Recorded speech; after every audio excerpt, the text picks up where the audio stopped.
Hello. Welcome to our second video. जो हमने course शुरू किया था यूरोप हिस्ट्री का, उसकी हम सेकंड वीडियो में आज शुरू करेंगे एरा ऑफ नेपोलियन। हमने पढ़ा था 1774 से हमने शुरू किया था। हम आ गए थे टिल 1795 तक, जब लुई फिलिप को हैंग कर दिया गया था और डायरेक्टरी बनी थी फ्रांस में। अब उसके बाद क्या हुआ यूरोप में, उसके अपकमिंग इवेंट्स हम लोग अभी शुरू करेंगे। तो जो next important sequence of events जो फ्रांस की हिस्ट्री में आता है वो आता है नेपोलियन इरा, क्योंकि उसके बाद एक नए डिक्टेटर का जन्म हुआ था फ्रांस में।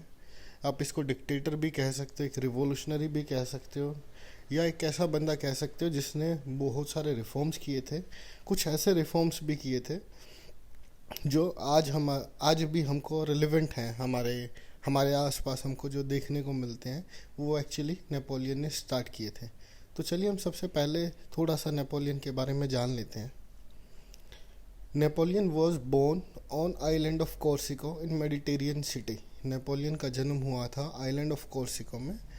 वो actually he doesn't born in France, he was born actually in island of कोर्सिको।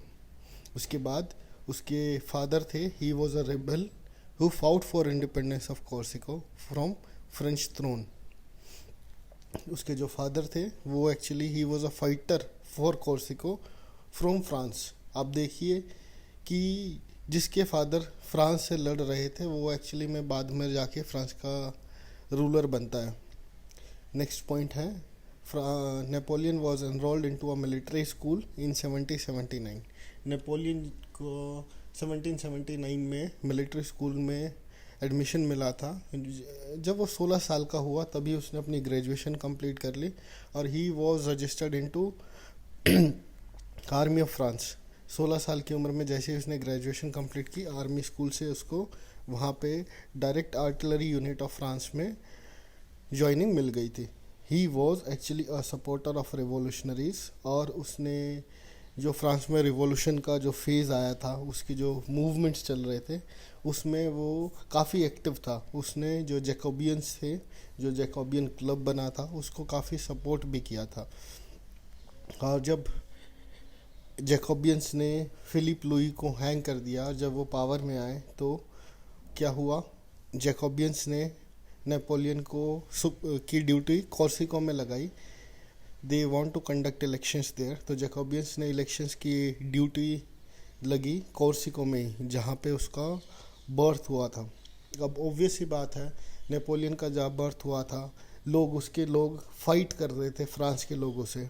अब वो फ्रांस का ही रिप्रेजेंटेटिव बनकर कोर्सिको जाता है, तो ऑब्वियसली उसके लोगों ने उसको वेलकम तो नहीं किया होगा। उन्होंने उसको बोला कि वो ट्रेटर है, गद्दार है। उसको इस तरीके के नामों से वहाँ पे बुलाया गया, बट उसको ज़्यादा उन चीज़ों से फ़र्क नहीं पड़ा। उसने उस सिचुएशन को, इलेक्शंस को काफ़ी अच्छे से मैनेज किया, और वो वहाँ पे रहते हुए भी रॉब्सपियर के छोटे भाई ऑगस्टिन रॉब्सपियर के कांटेक्ट में था। यहाँ पे कहीं ना कहीं Napoleon started coming in influence of politics. लेकिन क्या हुआ, आपको पता ही है, द रीन ऑफ टेरर, एक साल के अंदर ही जैकोबियन को भी लोगों ने हैंग कर दिया था। तो ऑब्वियसली नेपोलियन के जो इरादे थे या जो नेपोलियन की इंटेंशंस थी वो काफ़ी हर्ट हुई, क्योंकि he everybody knows he was a staunch supporter of Robespierre. तो जब उसको हैंग किया तो obviously that will be a bad news for Napoleon. Napoleon को जेल में भेज दिया गया था बिकॉज ही वो सपोर्टिंग रॉब्सपियर। अब जब रॉब्सपियर को हैंग कर दिया है लोगों ने, तो उसके जो सपोर्टर्स हैं उनको भी जेल में तो जाना ही है। लेकिन तब तक नेपोलियन का नाम काफ़ी अच्छा था, he was known as a good commander of France. तो थोड़े वक्त बाद उसको वापस जेल से रिलीज़ कर दिया गया। और when the concept of directory was moving on in Napoleon, जब डायरेक्टरी रूल कर रही थी फ्रांस में, उस टाइम उनको रियलाइज़ हुआ कि क्योंकि अभी ये वक्त ऐसा है जब आसपास के एरिया में लड़ाई चल रही है, तो वी नीड गुड कमांडर्स। तो इसके रहते नेपोलियन को जेल से जल्दी रिलीज़ कर दिया गया था, और नेपोलियन ने वहाँ से एक इम्पोर्टेंट चीज़ सीखी थी जेल में रह के, कि military victory is nothing in face of political defeat. आप कितने भी बड़े जंग जीत लें, लेकिन अगर आपको एक आपके जो पॉलिटिशियंस जीत रहे हैं या हार रहे हैं, आपकी जीत उसके सामने कुछ भी मायने नहीं रखते हैं। यहाँ से नेपोलियन के थॉट प्रोसेस में एक मेजर चेंज आया।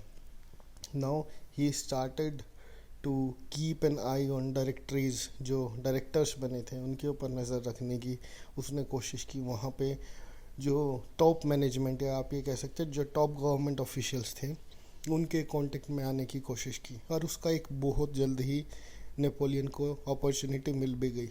हुआ क्या, जब एक विद्रोह चल रहा था, लोग डायरेक्टरी के अगेंस्ट भी थे, तो there was a revolt going on around the office of one of the director officers, Paul Barras. तो ही वॉज, शायद लोग उसको मार भी सकते थे, लेकिन नेपोलियन ने अपनी फोर्स भेज के उसको प्रोटेक्ट कर लिया, and by that he becomes a political hero. उसको जो पॉलिटिकल सपोर्ट चाहिए था उसको वो उस डायरेक्टर से मिला, पॉल बेरेस से। ही becomes a political hero and he becomes the commander of interior forces of France. जो फ्रांस के अंदर जितनी फोर्सेस इंटरनली ऑपरेट कर रही थी, जो आर्मी ऑपरेट कर रही थी, उसको उसका कमांडर बना दिया गया। तो एक्चुअली में यहाँ पे नेपोलियन को जो रिवॉर्ड मिला उसको डायरेक्टर को बचाने का, नेपोलियन को एक वो अपॉर्चुनिटी मिली जिसकी वो शायद वेट कर रहा था। And then Napoleon started looking after enemies of France and started preparing for upcoming battles. और यहाँ पे नेपोलियन ने एक तरीके से जो पॉलिटिकल बैक नेपोलियन ढूंढ रहा था वो उसको मिल गई, and he then started looking for the enemies of France. एक ब्रीफ में हमने जर्नी पढ़ी नेपोलियन के बारे में। अब अगर हम ओवरऑल देखें, अब जब नेपोलियन आगे लड़ाई की तरफ जा रहा है, तो हम ये देख लेते हैं कि उसके फ्रेंड्स कौन है, एनिमीज कौन है। अगर हम ये समझना चाहें, एक सीधी सी बात है, हमने शुरू में पढ़ा था जैसे France was in continuous wars with Britain. France हर वक्त ब्रिटेन के साथ जनरली पिछले काफ़ी टाइम से किसी ना किसी वॉर में रहता ही है। France actually helped United States of America to liberate some colonies of United States from Britain. तो obviously France United States of America को एक दोस्त की तरह देखता है, ब्रिटेन को एक तरीके से दुश्मन की तरह देखता है। उसके पड़ोस में कुछ देश हैं, ऑस्ट्रिया, प्रूसिया, ये वो देश हैं जो कहीं ना कहीं फ्रांस में जो रिवोल्यूशनरी आइडियाज़ आ रहे हैं उससे इन्फ्लुएंस हो रहे हैं। वहाँ पे अभी राज चल रहा है राजाओं का, और फ्रांस से रिवोल्यूशनरी आइडियाज़ प्रमोट हो रहे हैं, तो obviously it will create a unrest in Austria and Prussia. तो they will be obviously against France and against Napoleon. Russia भी कहीं ना कहीं सिमिलर रीजंस के कारण ही फ्रांस के सपोर्ट में नहीं है। तो अगर कहीं भी देखा जाए, United states is with France, बाकी अगर हम देखें प्रूसिया, ऑस्ट्रिया, रशिया, और नीचे अगर फ्रांस के नीचे मेडिटेरियन सी के पास अगर आप देखें जहाँ पे ओटोमन एम्पायर है, that is also against those revolutionary ideas. तो अभी हम आने वाली लड़ाई जो इन्हीं कुछ पावर्स के अराउंड देखेंगे, तो समझने वाली बात यह है कि France is in war with Britain, then it has conflicts with Russia, it has conflicts with Austria, it has conflicts with Prussia, and it has certainly certain conflicts with Ottoman Empire too. Napoleon codes, Napoleon को जाना जाता है उन reforms के लिए आज भी जो उसने उस वक्त में फ्रांस में इनिशिएट किए थे। वो चेंजेस कुछ मेजर चेंजेस थे जिसके कारण उन रिफॉर्म्स को नेपोलियनिक कोड के नाम से ही जाना जाता है। सबसे पहले, क्योंकि अगर आप देखेंगे जो रिवोल्यूशनरी आइडियाज़ सर्कुलेट हुए थे फ्रांस रेवोल्यूशन में, तो उधर क्या था, उन्होंने चर्च को एक तरीके से पावर से बाहर ही कर दिया था। तो there was a unrest among those people who are somehow connected with church, और जो रिलीजन से कनेक्टेड जो भी लोग थे जो कहीं ना कहीं आंदोलन से नाखुश थे। तो सबसे पहले नेपोलियन ने क्या किया, नेपोलियन ने एक ट्रीटी साइन की जहाँ पे कैथोलिक चर्च को उसने काफ़ी हक वापस दिए। They are allowed to promote their religion, और उनको एक अच्छी खासी सैलरी भी मिली नेपोलियन की तरफ से। He brings peace to the French territories by reconciling with Catholic church. उसने कैथोलिक चर्च के साथ एक अच्छा रिलेशन बनाया, उनको की रिक्वायरमेंट्स को समझा, उनको एक अच्छी सैलरी मिली, और they are allowed to promote their religion fully into the area of France. Next, he set rules for which side of road citizens should walk on, enabling two-way traffic on city roads. You won't believe कि पहले क्या होता था, एक road पे one side traffic ही होता था। Napoleon ने बेटर ट्रैफिक मैनेजमेंट के लिए, क्योंकि पॉपुलेशन बढ़ रही थी, ही इंट्रोड्यूस दोज रूल्स कि एक रोड पे अगर हम एक सर्टेन साइड पे चले तो एक ही रोड को टू वे ट्रैफिक के लिए यूज़ किया जा सकता है। जैसे आजकल हम अपने आसपास देखते हैं रोड्स पे, तो जो ट्रैफिक रूल्स हैं उसका इनिशिएट कहाँ से होता है? नेपोलियन से। नेपोलियन ने ये रूल शुरू किया था। Next, he sold Louisiana territory and outpost of France to USA for 80 million francs, bringing huge amount of money for France development. अब आपने देखा कि 1774 में भी लुई फिलिप को अपना राजा क्यों खोना पड़ा था, क्योंकि कहीं ना कहीं फ्रांस कॉन्टीन्यूसली लड़ाइयाँ लड़ रहा था। अब फ्रांस जो लड़ाइयाँ लड़ रहा था तो उसका इम्पैक्ट उसके फाइनेंशियल पोजीशन पे तो पड़ना ही था। तो अब फ्रांस के पास जो पैसे की कमी थी वो नेपोलियन ने कैसे दूर की कि फ्रांस के एक आउटर पोस्ट बिल्कुल, which is somewhere on the eastern border of France, उसने उसको यूएस को बेच दिया in a huge amount of 80 million francs, जिसकी वजह से उसको काफ़ी पैसा मिला। थोड़ा अनरेस्ट हुआ कि उसने एक टेरिटरी ऑफ फ्रांस को यूएस को बेच दिया, पर उसने लोगों को जस्टिफाई किया कि यूएस हमारा फ्रेंड ही है, to keep a friendship with US is in benefits of us. US के स्ट्रॉन्ग होने से फ्रांस को फ़ायदा है, नुकसान नहीं है। उसने अपने लोगों को इस चीज़ के लिए कन्विंस किया, अराउंड उसको काफ़ी मोटा पैसा भी मिला, 80 मिलियन फ्रैंक्स, जो कि उसके लिए काफ़ी हेल्पफुल था एक आर्मी मेंटेन करने के लिए, और जो रिफॉर्म्स वो करना चाह रहा था उसके लिए उसको काफ़ी पैसा चाहिए था, वो उसको वहाँ से मिला। तो उसने जो फंड्स की जो इशू फ्रांस में चल रही थी उसने उसको काफ़ी अच्छे तरीके से मैनेज किया। He set several peace treaties for international peace. उसने और में कोशिश की कि फ्रांस बेफिजूल की लड़ाइयों में ना लड़कर एक आसपास पीस का एनवायरनमेंट हो। He tries to maintain a international peace and with nearby neighbours, ताकि इस तरीके की सिचुएशन में देश का जो पैसा लड़ाइयों पे खर्च हो रहा था वो सेव किया जा सके। Next, he set a common currency for business. होता क्या है, फ्रांस में जो छोटे छोटे देश हैं, छोटे छोटे रजवाड़े या राजा थे, जो हर जगह अपनी अलग करेंसी थी। तो जब एक स्टेट का दूसरे स्टेट से बिजनेस होगा तो अलग करेंसी होने के कारण वो एक प्रॉब्लम थी जो हर कोई फेस कर रहा था। उसने इसको ख़त्म करके कॉमन करेंसी का कंसेप्ट इंट्रोड्यूस किया, ताकि इतनी ज़्यादा करेंसीज ना हो कि लोगों को बिजनेस करने में कुछ ज़रूरत से ज़्यादा ही तकलीफ़ हो। और एक और मेजर जो नेपोलियन ने रिफॉर्म किया था वो था स्टैंडर्डाइजेशन ऑफ वेट्स। आज हम देखते हैं हमारे आसपास वेट की एक यूनिट है, 1 kg is equal to 1000 grams. India में भी 1 kg is equal to 1000 grams है। अगर आप यूएस में भी जाएंगे 1 kg is equal to 1000 grams. तो ये क्या है? Standardisation of weight.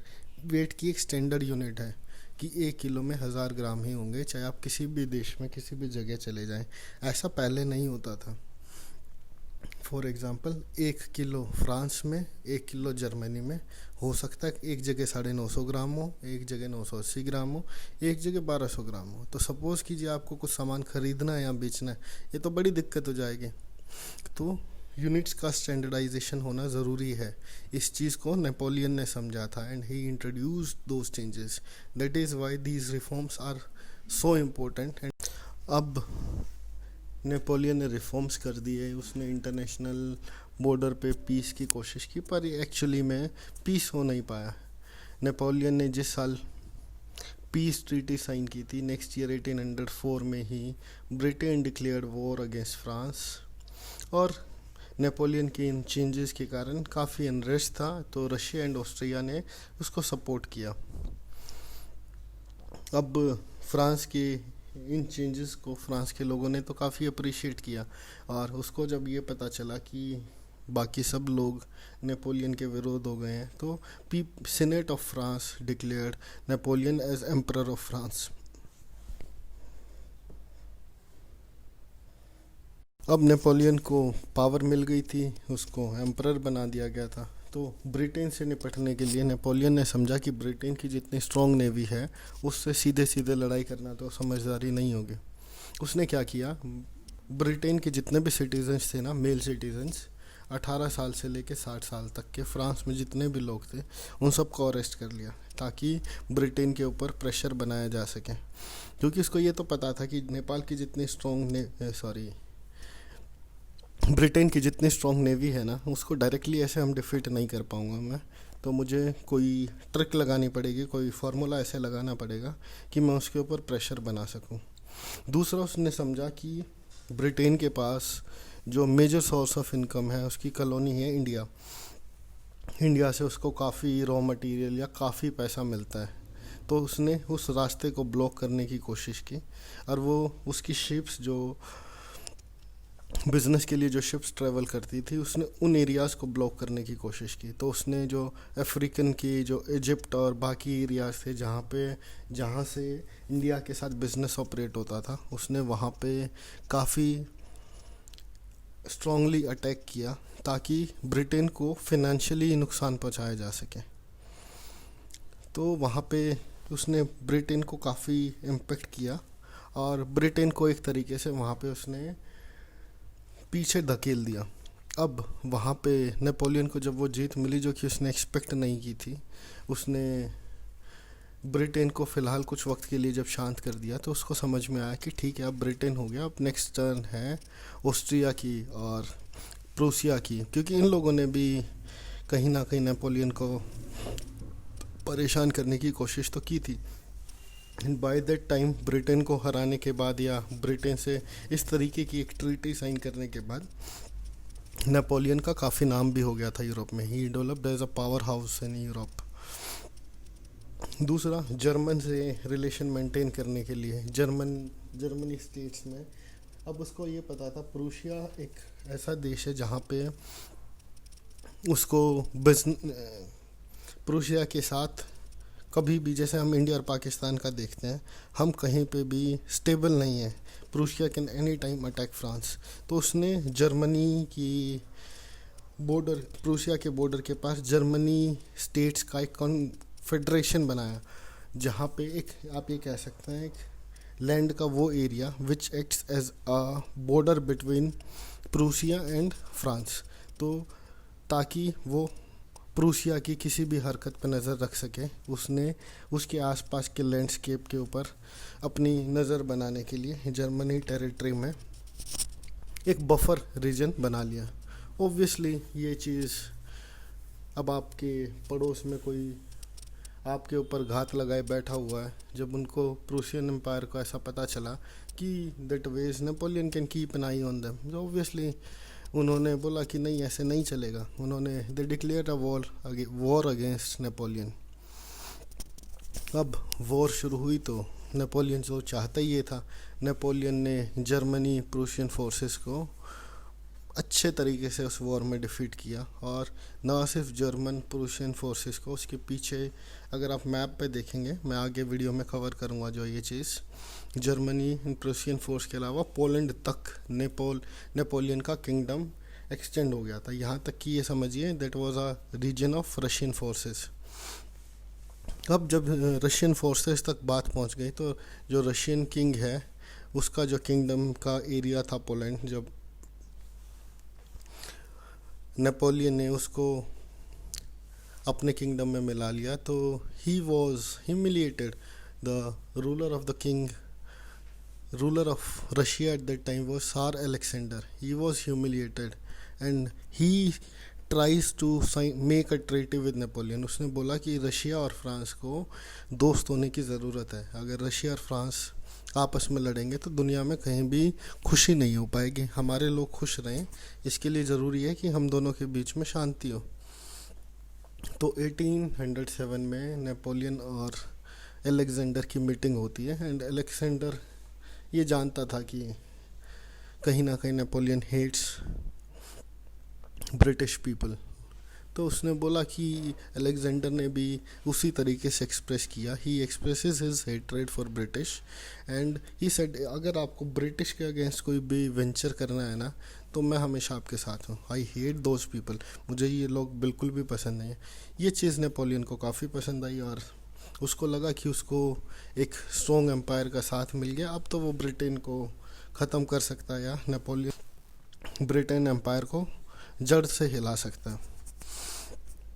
तो जब ये हुआ तो नेक्स्ट 2 दिन में रशिया के अलावा प्रूसिया से भी नेपोलियन ने एक ट्रीटी साइन कर ली और बाय 1808-1809 नेपोलियन का जो राज था वो यूरोप में कहीं लगभग बुरे तरीके से फैल चुका था।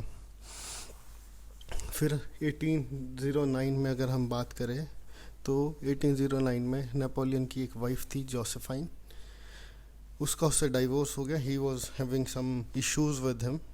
जब उसने उसके साथ डाइवोर्स ले लिया तो उसने he takes this as an opportunity, उसने इसका अपॉर्चुनिटी का फ़ायदा उठाया और उसने ऑस्ट्रिया के जो एम्परर है उसकी बेटी से शादी कर ली और एक तरीके से वहाँ पे भी अपना रिश्ता जोड़ लिया। तो ऑस्ट्रिया तो अपने आप ही दोस्त हो गया जब उसने वहाँ पे उसकी वाइफ का घर है। तो ऑब्वियसली अब उसने रशिया को अपने साथ ट्रीटी में साइन कर लिया, प्रूसिया को साइन कर लिया, ऑस्ट्रिया के साथ उसने रिलेशन बना लिया। तो ऑब्वियसली उसका एम्पायर है वो पूरा एक्सपेंड हो रहा है।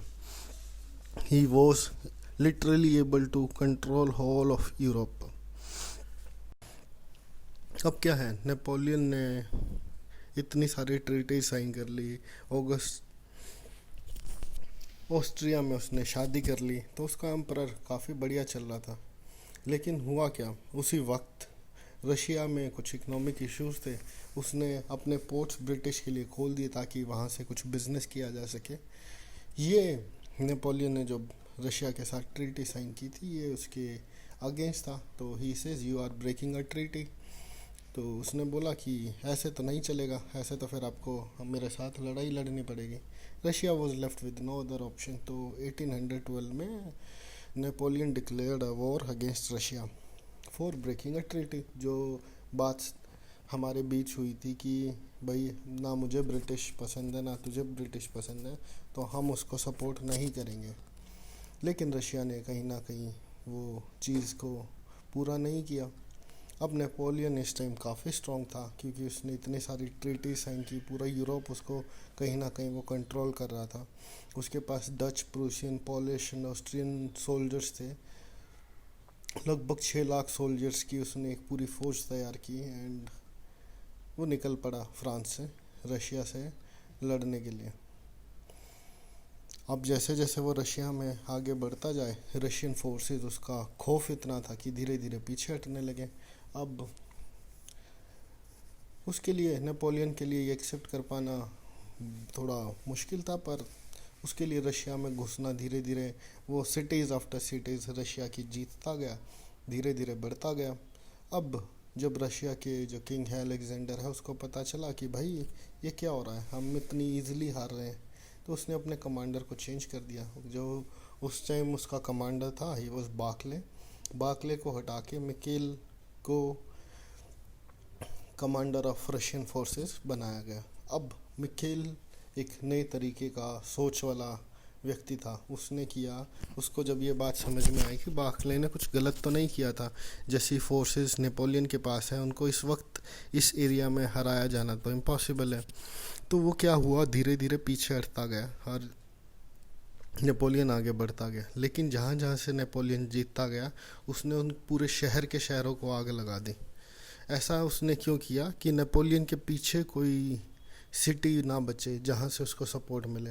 सपोज़ कीजिए नेपोलियन ने एक सिटी जीत लिया तो उसको वहाँ से खाना भी मिलता रहेगा, उसकी फूड सप्लाईज में मिलती रहेंगी, उसको वो फैसिलिटीज़ मिलती रहेंगी जो उसकी आर्मी को चाहिए।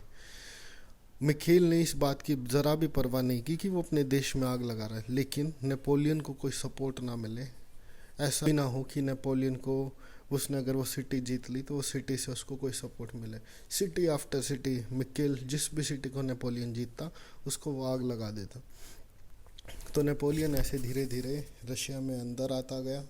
मिकेल उसको धीरे धीरे पीछे लाता गया, जहाँ पे उसकी वो अपनी पीछे अपनी फोर्सेस तैयार कर रहा था। वो एक सही जगह का इंतज़ार कर रहा था नेपोलियन के कि वहाँ तक नेपोलियन आए। ऐसा करते करते उसने रशियन की काफ़ी सिटीज़ को आग लगा दी। मिकेल ने खुद ही अपनी सिटीज़ को आग लगा दी जो जो नेपोलियन ने जीती थी। नेपोलियन धीरे धीरे आगे बढ़ता गया, लेकिन ऑब्वियसली उसका सपोर्ट सिस्टम तो लैप्स होता जा रहा था। ऐसा करते करते नेपोलियन रशिया के कैपिटल तक पहुंच गया, मॉस्को तक। वहाँ पे जाके नेपोलियन को लगा कि अरे वाह, मैंने तो पूरा रशिया जीत लिया। He was so happy that he can actually rule the capital city. लेकिन वहाँ से भी मिखेल ने और पीछे हट के वो रशिया के और अंदर बॉर्डर तक चला गया। अब नेपोलियन सोच रहा है कि भाई ये क्या हो रहा है, वो तो और पीछे हट गया। तो उसको लगा कि अब और कुछ नहीं होना, जो अलेक्जेंडर है वो उससे एक ट्रीटी साइन करेगा, अब मुझे जाना चाहिए। अब मैं और थोड़ा आगे जाऊंगा। जब मैंने कैपिटल सिटी के ऊपर हमला कर दिया, जीत लिया है, जब मेरे पास मॉस्को है तो रशिया में कुछ बचा ही नहीं। अब जब मैंने मॉस्को जीत ही लिया है तो कुछ बचा ही नहीं। तो नेपोलियन ने 4-5 हज़ार लोगों की अपनी जो फोर्स थी उसको रशिया मॉस्को को गार्ड करने पे लगा के बाकी अपनी फ़ौज को लेके आगे बढ़ा। तो इन अक्टूबर 1912 उसकी फोर्सेस की हालत थोड़ी ख़राब हो गई थी, क्योंकि रशिया में डीप डाउन तक वो लोग ट्रैवल कर चुके थे। और उस time now he has to face the organised forces of Russia. अब वहाँ पर रशिया के कमांडर ने उसके ऊपर हमला कर दिया। अब मिखेल ने एक अच्छे प्लानिंग के साथ उसको, जब उसने देखा कि रशिया का जो टेम्परेचर है, रशिया की जो एनवायरनमेंट कंडीशंस हैं, उसमें फ्रांस की फ़ोर्स इतने लंबे वक्त तक सरवाइव नहीं कर पाएगी। इतनी बड़ी फ़ोर्स थी, वो उसकी हालत ख़राब हो गई थी, वो भूखे भी मर रहे थे। तो नेपोलियन के लिए वहाँ पे सरवाइव करना मुश्किल हो गया। He was forced to retreat, उसको वहाँ से पीछे हटना ही पड़ा। लेकिन उसने अपनी जान बचा ली। लेकिन क्या हुआ, तब वो रशिया से वापस निकलने लगा फ्रांस की तरफ। लेकिन र्यूमर्स फैला दिए कि नेपोलियन रशिया में मारा गया। अब उसको चिंता हो गई, क्योंकि फ्रांस का जो उसका एम्पायर जो उसने पूरा सेट किया है, अगर पता चलेगा कि भाई राजा नहीं रहा तो obviously somebody else will come and वो उसका पूरा का पूरा एम्पायर चला जाएगा उसके हाथ से। लेकिन वो दिसंबर 1912 तक वापस फ्रांस पहुंचा। जब उसने देखा कि वो जो फोर्सेस लेके चला था उसमें 4 लाख लोगों रशिया में उसने खो दिया, उसको बड़ा दुख हुआ कि उसने एक मेजर फोर्स अपनी गंवा दी बिना किसी लड़ाई के। रशिया में कोई इतनी ज़्यादा लड़ाई तो हुई नहीं, लोग पीछे हटते गए, वो आगे बढ़ता गया। लेकिन कुछ भूख की वजह से, कुछ मौसम की वजह से, कुछ सप्लाईज़ की लैक ऑफ सप्लाईज़ की वजह से, कुछ एनवायरमेंटल फैक्टर्स के कारण सरवाइव नहीं कर पाए। अब नेपोलियन रशिया की बैटल के बाद कमज़ोर हो गया, ये बात सबको समझ में आ गई। तो ब्रिटेन, प्रूसिया और बाकी फोर्सेस प्लान करने लगे कि ये सही वक्त है जब नेपोलियन को हराया जा सकता है। तो नेपोलियन ने पीस ट्रीटी साइन करने की कोशिश की कि भाई लड़ते नहीं हैं, एक शांति का माहौल बनाते हैं ताकि मैं भी डेवलप कर पाऊँ फ्रांस को और तुम भी अपने एरिया को डेवलप कर पाओ। लेकिन उन लोगों को लगा कि नेपोलियन के पास अभी ताकत ने 1814 में उसके ऊपर अटैक कर दिया। अब ब्रिटेन ऑब्वियसली वो लड़ाई नहीं जीत पाया नेपोलियन, तो उसने सरेंडर कर दिया। And as per the terms of surrender he retired to island of Elba with. जब वो रिटायर हुआ तो अपने लोगों को उसने एक मैसेज दिया, कुछ डायरेक्टली नहीं बोला बट उसने एक तरीके से उनको इशारा कर दिया कि अभी मेरा खेल ख़त्म नहीं हुआ है, मैं बहुत जल्दी वापस आऊँगा। अब नेपोलियन रिटायर हो गया, he was staying in island of Elba और लोगों ने अब Louis Philippe 18th Louis Philippe को वहाँ पे सेट करने की कोशिश की, बट लुई फिलिप के सपोर्ट में ज़्यादा लोग नहीं थे। लोग वहाँ के फ्रांस के नेपोलियन के फेवर में थे। तो उसके लोगों ने, जो नेपोलियन के सपोर्टर्स थे, उसने फ्रांस में माहौल बनाया एंड सही वक्त देख के नेपोलियन शांति से पीछे गुपचुप रास्ते से वापस पेरिस में आया और उसने वहाँ की आर्मी में और सोसाइटी में कुछ मेजर चेंजेस किए, जिसको हम बोलते हैं 100 डेज रिफॉर्म। हिस्ट्री में जब हम पढ़ते हैं तो नेपोलियन ने अचानक से आके 100 दिन के अंदर वहाँ की आर्मी का पूरा स्ट्रक्चर ही चेंज कर दिया था। उसने अपनी एक स्ट्रॉन्ग आर्मी बना ली विद इन 100 डेज। नेपोलियन ने अब जब वापस आ गया, एम्परर बन गया, तो ऑब्वियसली वो Britain and Prussian forces are again after him. उसने कोशिश की कि लड़ाई ना हो, but then there is no other option. Napoleon ने कहा कि भाई अगर ठीक है तुमको लड़ना ही है तो फिर लड़ लेते हैं। वो चाहता था कि लड़ाई ना हो, लेकिन जब वो लड़ाई हुई तो उसने प्रूसिया और ब्रिटेन को सरप्राइजिंगली एक हद तक डिफीट कर दिया था। In next phase of battle which was fought at Waterloo on June 18th 1815, वहाँ पे मौसम कुछ ऐसा ख़राब हुआ, ऐसी बारिश आई कि दोनों की दोनों आर्मीज़ को भयंकर नुकसान हुआ।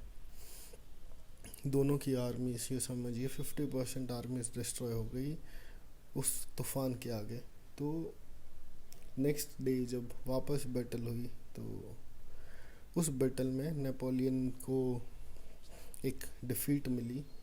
डिफीट नहीं कह सकते, but he suffered a major loss.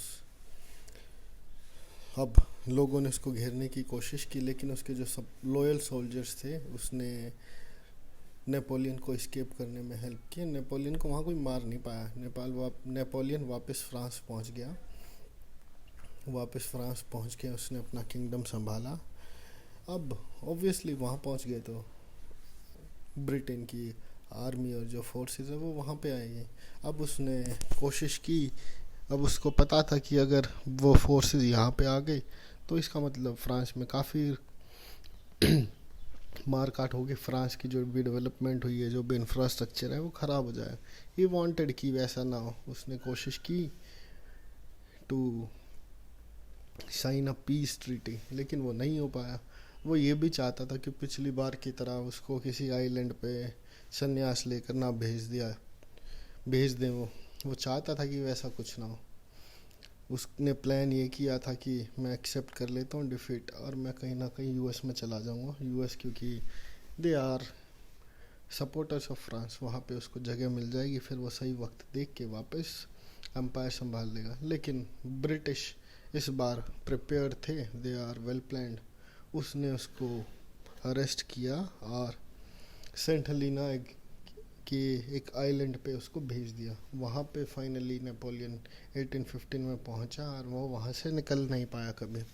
5-6 साल वो रहा, लेकिन वहीं पे उसकी स्टमक कैंसर से डेथ हो गई। We have studied about Napoleon कि एक इंसान जो फ्रांस में पैदा भी नहीं हुआ था, he was actually born outside of France, right? फिर भी उसने अपनी मेहनत से अपना पूरा एम्परर खड़ा किया with his strong will and determination, and उसने कुछ रिफॉर्म्स भी लाए। उसने जो भी किया, ही was a self made man. और उसने फ्रांस में जो भी चेंजेस किए, आज भी उसको उसके लिए ना सिर्फ फ्रांस में बल्कि यूरोप में भी याद किया जाता है। तो after 1915, yes, that was the end of era of Napoleon. तो हमने जब नेपोलियन के इरा के बारे में पढ़ा तो उसके बाद क्या, अब 1915 में नेपोलियन तो मर गया। उसके बाद हुआ क्या, जिन फोर्सेस ने उसको हराया था, ब्रिटेन, रशिया, प्रूसिया, ऑस्ट्रिया, वो सब लोगों ने कहा कि अब यूरोप के फ्यूचर का क्या, अब क्या किया जाए। तो वो लोग सब आपस में बैठे। उन्होंने 1815 में एक ट्रीटी साइन की, ट्रीटी ऑफ वाइना, जिसमें ये डिसाइड किया गया कि what will be the future of Europe. ये सारे जो ट्रीटी ऑफ वाइना जो साइन किया गया था, ये all people are known as conservatives. Conservatives मतलब पुराने ख्यालात वाले, जो ये चाहते कि थी जैसा समाज पहले चल रहा था, जैसे राज चल रहा था, जैसे चर्च होते थे रेवोल्यूशन से पहले का दौर, लगभग वैसा ही चलता रहे, कुछ चीज़ें ज़्यादा ना बदलें। तो कोशिश यही थी कि उनके सब कुछ वैसा किया जा सके। तो उन्होंने, नेपोलियन ने जितने भी चेंजेस किए थे उसको बदलने की कोशिश की। तो ट्रीटी ऑफ वाइना में ऐसा क्या था, जो बॉर्बन डायनेस्टी जो फ्रेंच रेवोल्यूशन में उखाड़ के फेंक दी गई थी, उसको वापस रिस्टोर कर दिया गया। फ्रांस ने जितनी टेरिटरीज नेपोलियन ने जीती थी वो सब वापस पहले के जैसे जिसकी थी उसको वापस दे दी गई। फ्रांस के आसपास और नए देश बसाए गए ताकि फ्रांस फिर से एक्सपेंशन की ना सोचे। हालांकि जो जर्मन कॉन्फेडरेशन ऑफ 39 स्टेट्स जो which was set as a buffer between France and Prussia, उसको एज इट इज़ रहने दिया गया। बाकी उसके लगभग सभी चेंजेस को बदलने की कोशिश की गई under the treaty of Vienna, because they all people are conservatives. उन लोगों की सोच ऐसी थी कि जैसा पहले ही चल रहा है वैसे ही चलने दिया जाए। 1815 में जब कंजर्वेटिव्स ने सरकार बनाई तो दे वर ऑटोक्रेटिक इन नेचर। वो ज़्यादा क्रिटिसिज्म वाले लोग नहीं थे कि लोगों के सुझाव, लोगों के आइडियाज़, ओपिनियंस लिए जाए, उनसे पूछा जाए कि सरकार कैसे है। उन्होंने बोला जैसे चल रहा था सिस्टम वैसे ही चलेगा, बाकी कुछ चेंज नहीं होगा। दूसरा, जो चीज़ें उन्होंने सीखी थी फ्रांस में जो रेवोल्यूशन आया था, मीडिया के थ्रू, बुक्स के थ्रू, न्यूज़पेपर्स के थ्रू, सबके ऊपर सेंसरशिप लगा दी गई। ऐसे नहीं है कि फ्री स्पीच का राइट मिला। फ्री मीडिया में आप कुछ भी बोलोगे, न्यूज़पेपर में आप अपने आइडियाज़ फ्रीली एक्सप्रेस कर पाओगे। प्लेज, सॉन्ग्स, एवरीथिंग वो सेंसर्ड कि आप राजा के खिलाफ, सरकार के खिलाफ कुछ भी नहीं बोलोगे, and if you do it you will be hanged. तो एवरीथिंग वो सेंसर्ड। जो फ्री स्पीच और जो मीडियम्स हमने पढ़े थे पिछली वीडियो में to communicate the ideas of revolution, उन सब के ऊपर सेंसरशिप लगा दी गई थी।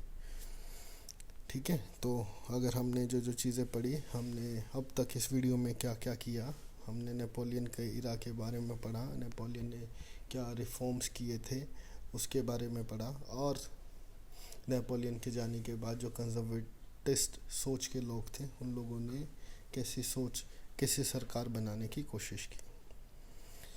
इस वीडियो में हम अभी यहीं तक करेंगे, बाकी आने वाली चीज़ें हम नेक्स्ट वीडियो में करेंगे। नेक्स्ट वीडियो में हम देखेंगे ये जो मैंने बोला कंजर्वेटिव सोच के लोग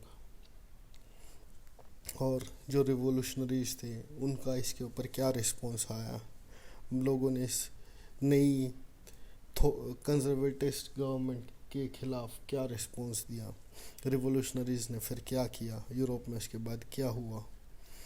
1915 में रिजीम नई सरकार आने के बाद ऐसा थोड़ी है वो लोग शांत बैठ गए होंगे जिन्होंने राजा को, लुई फिलिप को उखाड़ दिया था। Obviously they will do something, right. तो वो चीज़ हम अपनी नेक्स्ट वीडियो में पढ़ेंगे। आई होप आपको ये अभी तक की हमारी जर्नी फ्रॉम 1789 टू 1815 और फ्रांस रेवोल्यूशन समझ में आई होगी।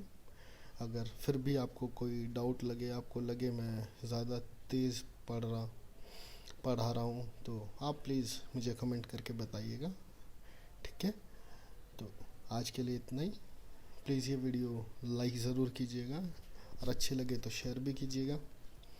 एंड अगर आपने अभी तक ये चैनल सब्सक्राइब नहीं किया है तो प्लीज़ ये चैनल ज़रूर सब्सक्राइब कर लीजिए। Thank you.